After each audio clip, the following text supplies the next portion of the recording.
ప్రభువు కృప వలన మరొకసారి మన ఇంటికి చేరి రాగలుగుటకు ప్రభువు తన కృప చూపించినారు. దేవునికి స్తోత్రములు. ഇന്നത്തെ ചിന്തയ്ക്ക് ആധാരമായി യാക്കോബിന്റെ ലേഖനം 1-ാം അധ്യായം 21 മുതൽ 24 വരേക്കുള്ള വാക്യം. James chapter 1 verse 21 to 24. ఈ దినము వాక్యము ధ్యానాంశం కోసము మనము యాకోబు పత్రిక 1వ అధ్యాయము 21 నుంచి 24 వచనాలు చూసుకుందాం. యాకోబు పత్రిక 1వ అధ్యాయము 21 నుంచి 24. Uncle please read uncle.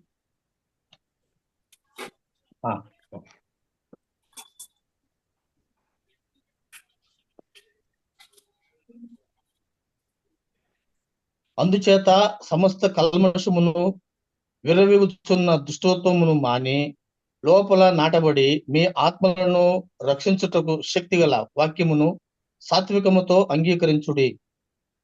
వారు వినువారు మాత్రమే ఉండి మిమ్మును మీరు మోసపుచ్చుకోనకుండా వాక్య ప్రకారము ప్రవర్తించు వారినై ఉండుడి.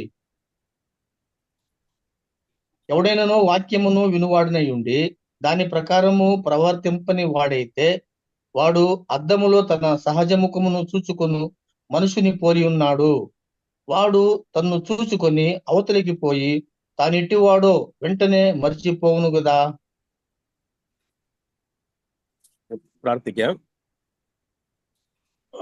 ప్రార్థన చేసుకుందాం. സ്നേഹവാനായ ദൈവമേ, ప్రేమగల దేవా, నీకు స్తోత్రాలు. ഈ സമയത്തിൽ അങ്ങയുടെ സന്നിധാനത്തിൽ അങ്ങയുടെ വചനം വായിക്കുവാൻ തന്ന കൃപയ്ക്കായി സ്തോത്രം. ఈ సమయంలో ప్రభువా నీ యొక్క వాక్యం చదువుకున్నందులకై నీకు స్తోత్రాలు.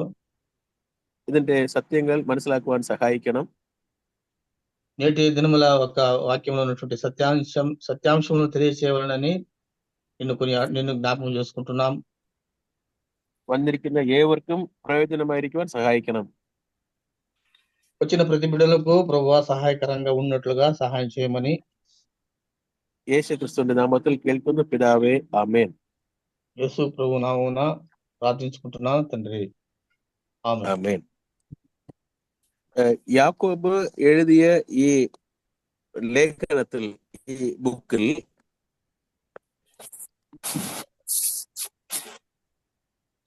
യാക്കോബ് എഴുതിയ ലേഖനത്തിൽ കർത്താവിന്റെ വചനത്തെ കുറിച്ച് എഴുതുന്നു. యాకోబు తన పత్రికలో రాసినటువంటి యొక్క పత్రికలో దేవుని యొక్క వాక్యమును గురించి ఆయన రాసినట్లు మనం చూసుకుంటున్నాం. കൂടുതലായും യാക്കോബ് എല്ലാവർക്കും പൊതുവായിട്ടുള്ള ഒരു ലേഖനമായിട്ടാണ് എഴുതുന്നത്. రెండవదిగా అందరికి కూడా అది ప్రయోజనకరంగా ఉన్నట్లు కూడా ఈ ఒక వాక్యం రాసినట్లు మనం చూసుకుంటున్నాం.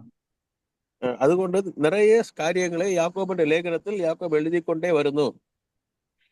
యాకోబు తన పత్రికలో ఎక్కువ విషయాలను ఆయన మరి రాసుకుంటూ వచ్చినట్లు మనం చూసుకుంటున్నాం. శోధనയെ കുറിച്ച് എഴുതിക്കൊണ്ടിരിക്കുന്നു. శోధన గురించి కూడా రాసి ఉన్నాడు. പ്രാർത്ഥനയെ കുറിച്ച് എഴുതുന്നു. ప్రార్థన గురించి రాసి ఉన్నాడు. അത് തുടർന്ന് എഴുതുമ്പോഴാണ് పాపത്തെ കുറിച്ച് എഴുതുന്നു. పాపం. అంతేకాకుండా పాపమును గురించి కూడా ఆయన రాసినట్లు మనం చూసుకుంటున్నాం. ഇപ്പൊ അടുത്ത എഴുതുന്ന വാക്യമാണ് കർത്താവിന്റെ വചനത്തെ കുറിച്ച് എഴുതിയിരിക്കുന്നു. తర్వాతి అంశం ఏమనగా దేవుని యొక్క వాక్యముల గురించి ఇక్కడ రాసినట్లు మనం చూసుకుంటున్నాం. അതിന്റെ 19ാം വാക്യത്തിൽ വായിക്കുമ്പോൾ വാക്യത്തെ കുറിച്ച് ഇന്നൊരു കാര്യം എഴുതുന്നു. 1వ అధ్యాయము 19 వచనం మనం చదివినట్లయితే అక్కడ వాక్యాన్ని గురించి మరొక మాట చెప్పినట్లు మనం చూసుకుంటున్నాం. నా ప్రియ సహోదరులారా, మీరు ఈ సంగతి ఎరుగుదురు గనుక ప్రతి మనుష్యుడు వినుటకు వేగిరపడు వాడును, మాట్లాడుటకు నిదానించు వాడును, కోపించుటకు నిదానించు వాడునై ఉండవలెను. അത് സാധാരണമായി എല്ലാവർക്കും പൊരുന്തക്കൂടിയ ഒരു കാര്യമാണ്. എല്ലാവർക്കും പൊരുത്തമായ ഒരു വിഷയമാണ് ഈ വാക്യം. సహజంగా ఇది ప్రతి ఒక్కరికి కూడా అనుభవించేటువంటి మాటగా ఉన్నట్లు మనం చూసుకుంటున్నాం. നമ്മളെല്ലാവരും കേൾക്കുന്നവർ, സംസാരിക്കുന്നവർ, కోపించుకున్నవర్. మనము కోపించే వారంగా ఉంటాము. మాట్లాడటందు, నిదానించుటందు, కోపించుటందు కూడా మనము నిదానించుతూ ఉండవాలని కూడా రాసినట్లు మనం చూసుకుంటున్నాం. ഇത് സംസാരിക്കുന്ന കാര്യം, പേസുகிறது, కోപിக்கிறது, కేட்கிறது. కాబట్టి ఇక్కడ మాట్లాడే మాటలు కానీ, మరి కోపించే ఒక విషయము కానీ మరి వేగిరపడేటువంటి విషయము కూడా రాయించినట్లు మనం ఇక్కడ చదువుకుంటున్నాం. നമ്പർ 1 ഫസ്റ്റ് കേൾക്കണം. നാം കേൾക്കുന്നതിൽ തീവ്രമായിരിക്കണം, ശരിയായി കേൾക്കണം. కాబట్టి మొదటిగా మనము వినుట విషయములో వేగిరపడి చక్కగా దాన్ని వినవలెను. നല്ലതുപോലെ കേട്ട് മനസ്സിലാക്കിയ ശേഷം രണ്ടാമത് സംസാരിക്കണം, പേസണം. కాబట్టి చక్కగా దాన్ని విని అర్థం చేసుకొని తర్వాత దాన్ని మాట్లాడవలెను. അത് കഴിഞ്ഞിട്ട് നമുക്ക് ആവശ്യപ്പെട്ടാൽ മാത്രം కోపపడను. తర్వాత ఒకవేళ మనకి ఆవశ్యకత ఉన్నప్పుడు మాత్రమే మరి ఆ కోపించుట యొక్క విషయంలో మనము పోవచ్చును. ഇത് ദൈവത്തിന്റെ ഒരു ഓർഡർ സീക്വൻസ്.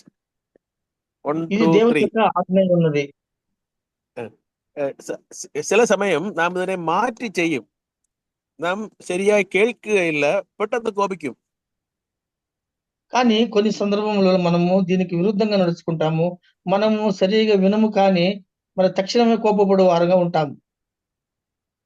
ഇതിൽ കേൾക്കുന്നതിന് തീവ്രമായിരിക്കണമെന്ന് പറയുന്നു. కాబట్టి ఇక్కడ వినుట విషయంలో వేగరపడు వారుగా ఉండవాలని ఇక్కడ రాసినట్లు మనం చూసుకుంటున్నాం. കേൾക്കുന്നതിൽ തീവ്രമായിരിക്കണമെന്ന് പറഞ്ഞിട്ടാണ് 21 മുതൽ വചനത്തെ കുറിച്ച് പറയുന്നത്. కాబట్టి వినుట విషయంలో వేగిరపడి ఉండవలననే విషయానికి గురించి ఆధారం చేసుకొని 21వ వచనం నుంచి కూడా 24 వరకు రాసినట్లు మనం చూసుకుంటున్నాం. അത് എന്ത് കേൾക്കണമെന്നുള്ളത് ദൈവവചനത്തെ കേൾക്കണമെന്നാണ് യാക്കോബ് എഴുതുന്നത്. కాబట్టి వినుట విషయము ఏమి అని అనగా అక్కడ దేవుని యొక్క వాక్యమును గురించి చక్కగా వినవలనని ఆయన వివరించినట్లుగా మనం చూసుకుంటున్నాం.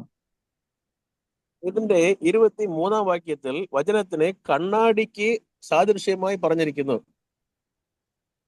కాబట్టి ప్రియులారా మరి 23వ వచనం మనం గమనించినట్లయితే వాక్యమును అద్దమునకు సాదృశ్యంగా పెట్టి మాట్లాడుతున్నట్లు మనం చూసుకుంటున్నాం.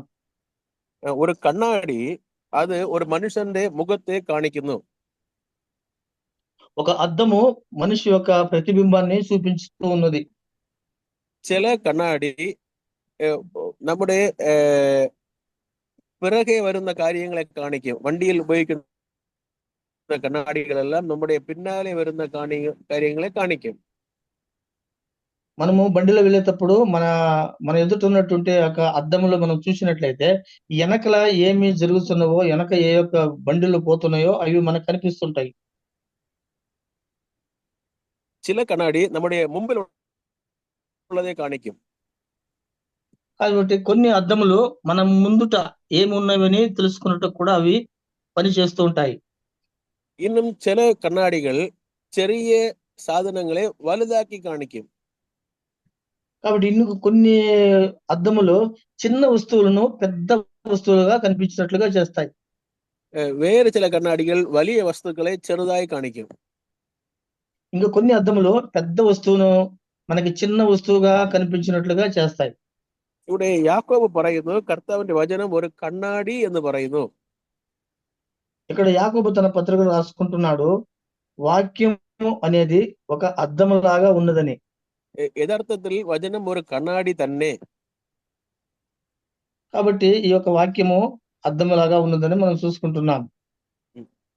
നമ്മുടെ ജനനത്തിന് മുൻപായി നടന്ന ധാരാളമായ കാര്യങ്ങളെ വചനം നമുക്ക് മുന്നേ നടന്ന കാര്യത്തെ കാണിക്കുന്നു.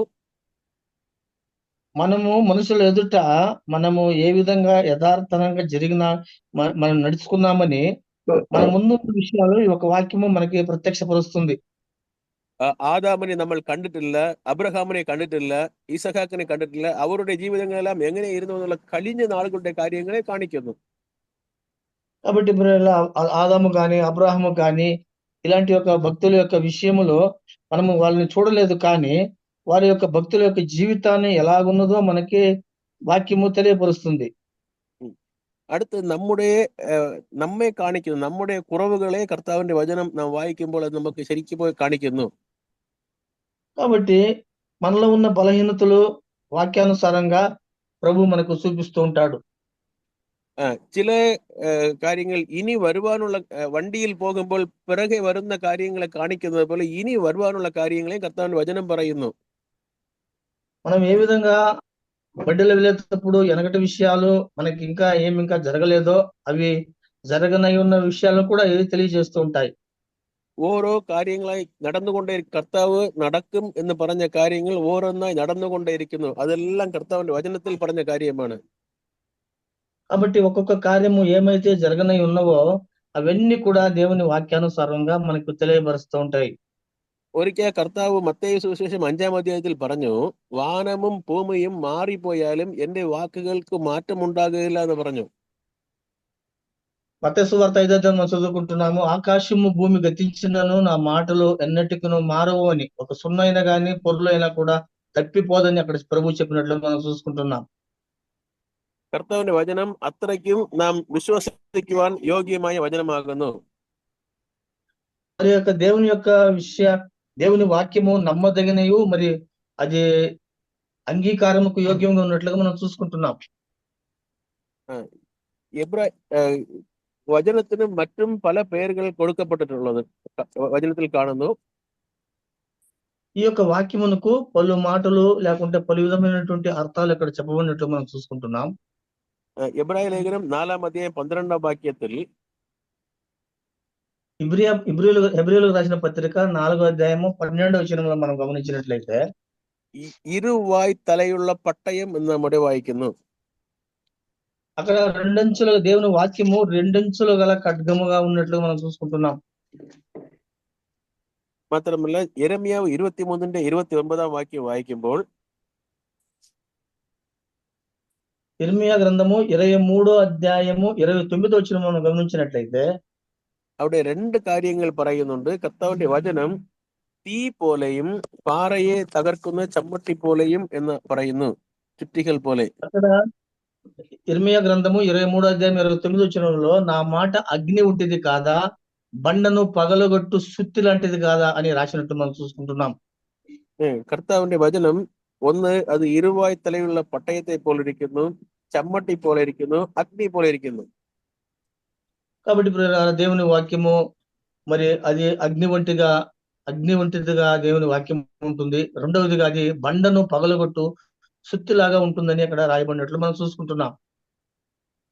മత్తയി സുവിശേഷം 13-ാം അധ്യായം വായിക്കുമ്പോൾ അത് ഒരു വിത്തിന് ഒരു വിത്തിന് സാദൃശ്യമായി പറഞ്ഞിരിക്കുന്നു.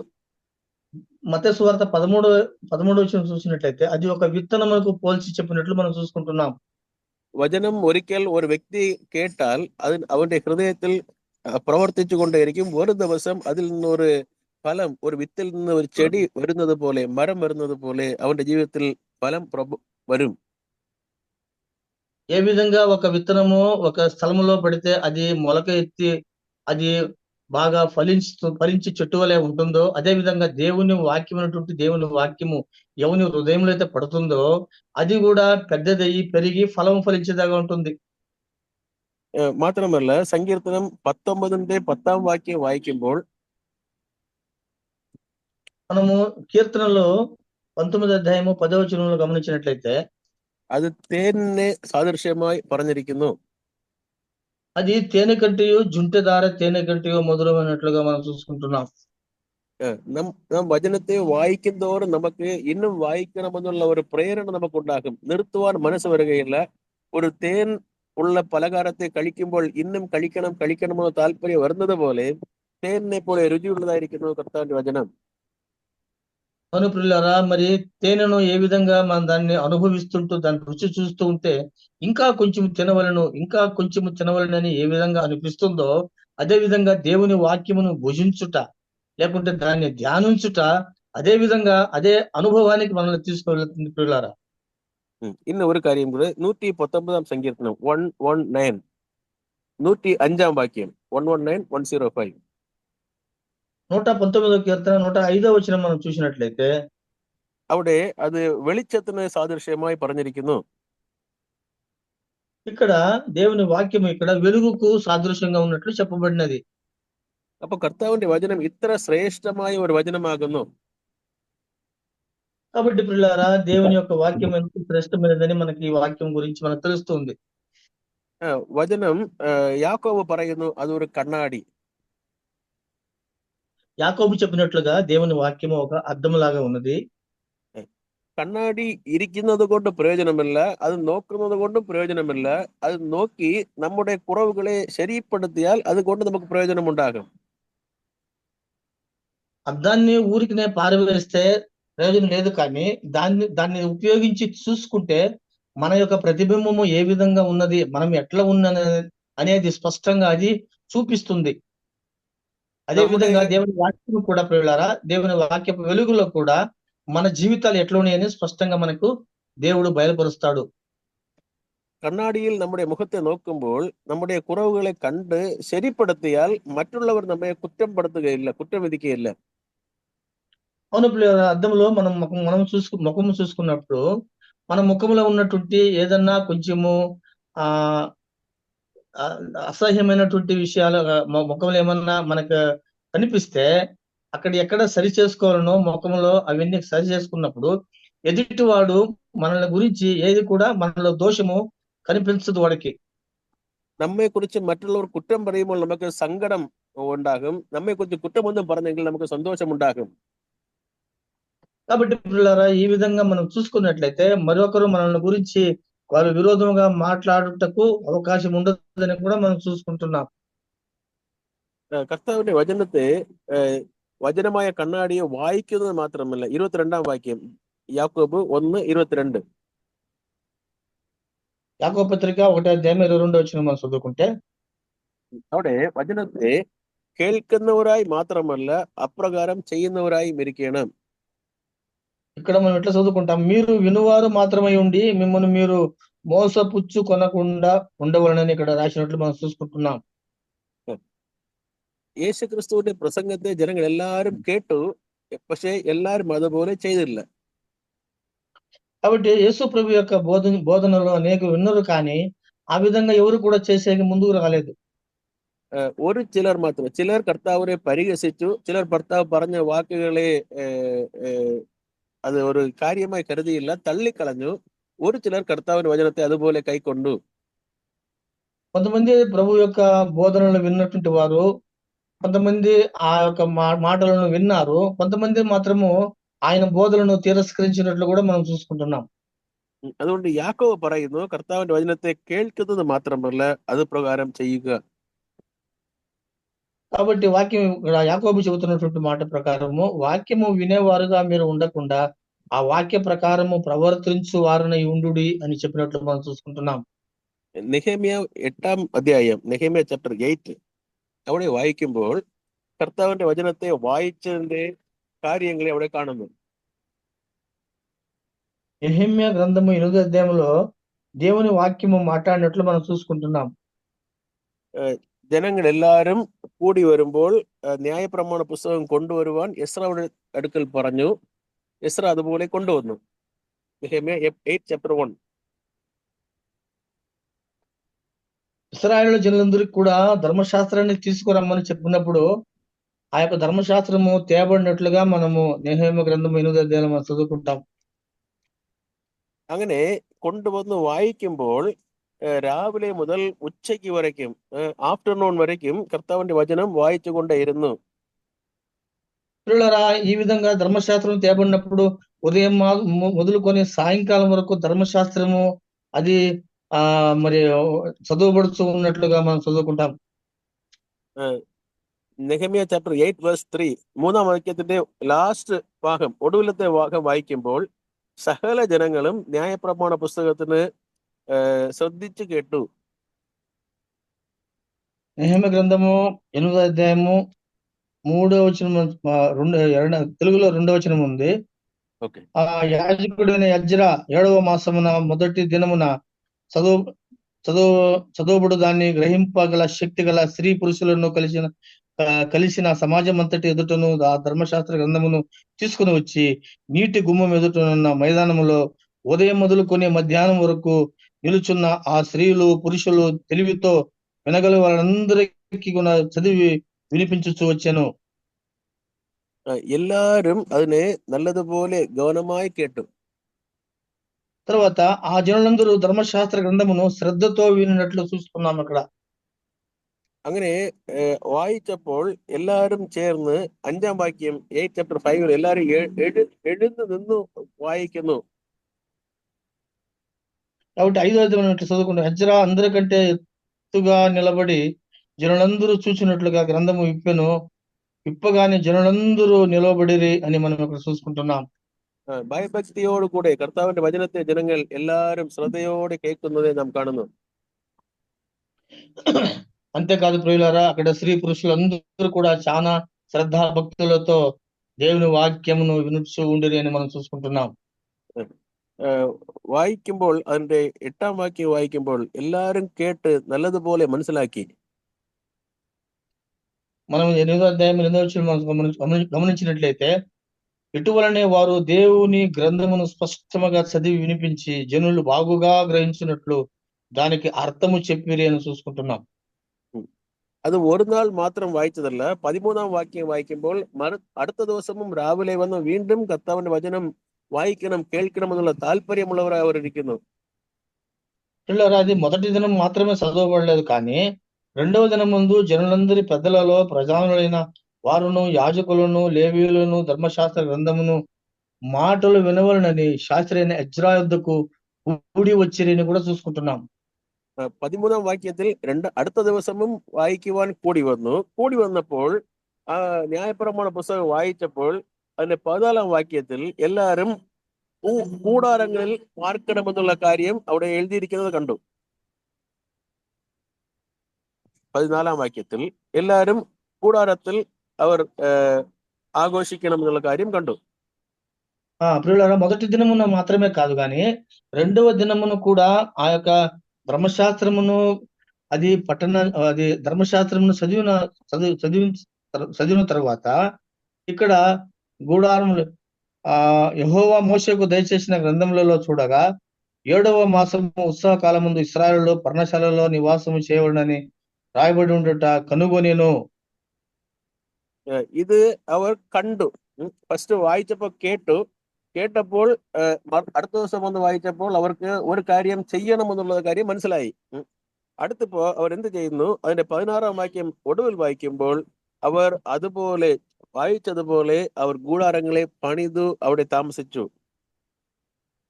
పిల్లరా, మొదట దినమున వారు చదువుకున్నప్పుడు విన్నారు, కానీ 2వ దినమున అది ధర్మశాస్త్రం చదవబడినప్పుడు అక్కడ పర్ణశాలములలో నివాసము చేయవలెను అనేటువంటి మాట వాళ్ళు కనుగొన్నట్లుగా చూసుకుంటున్నాము.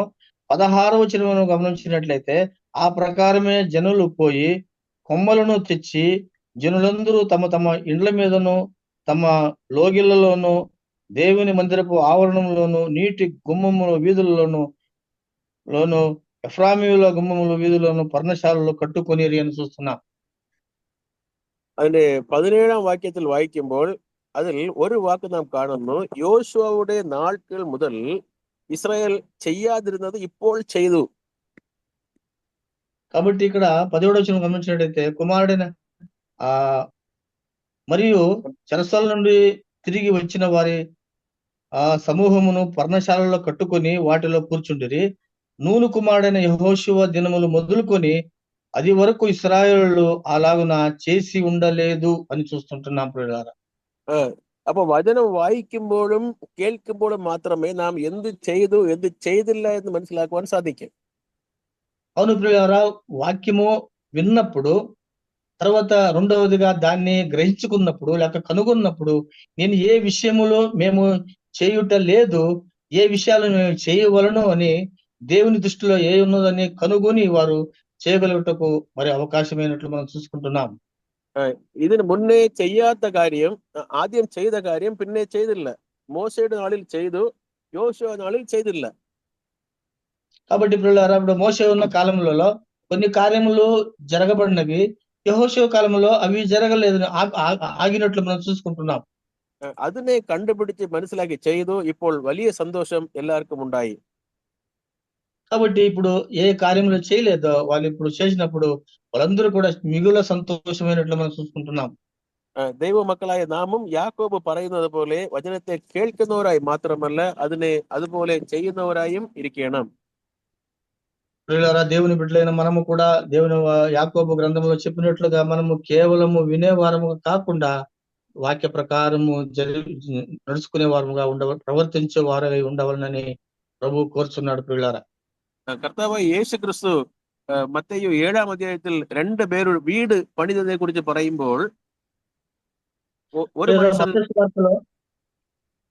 చెప్పండి. 7-ാം അധ്യായത്തിൽ 2 പേർ ഭവനം പണിയുന്ന വീട് പണിയുന്നതിനെ കുറിച്ച് പറയുന്നു.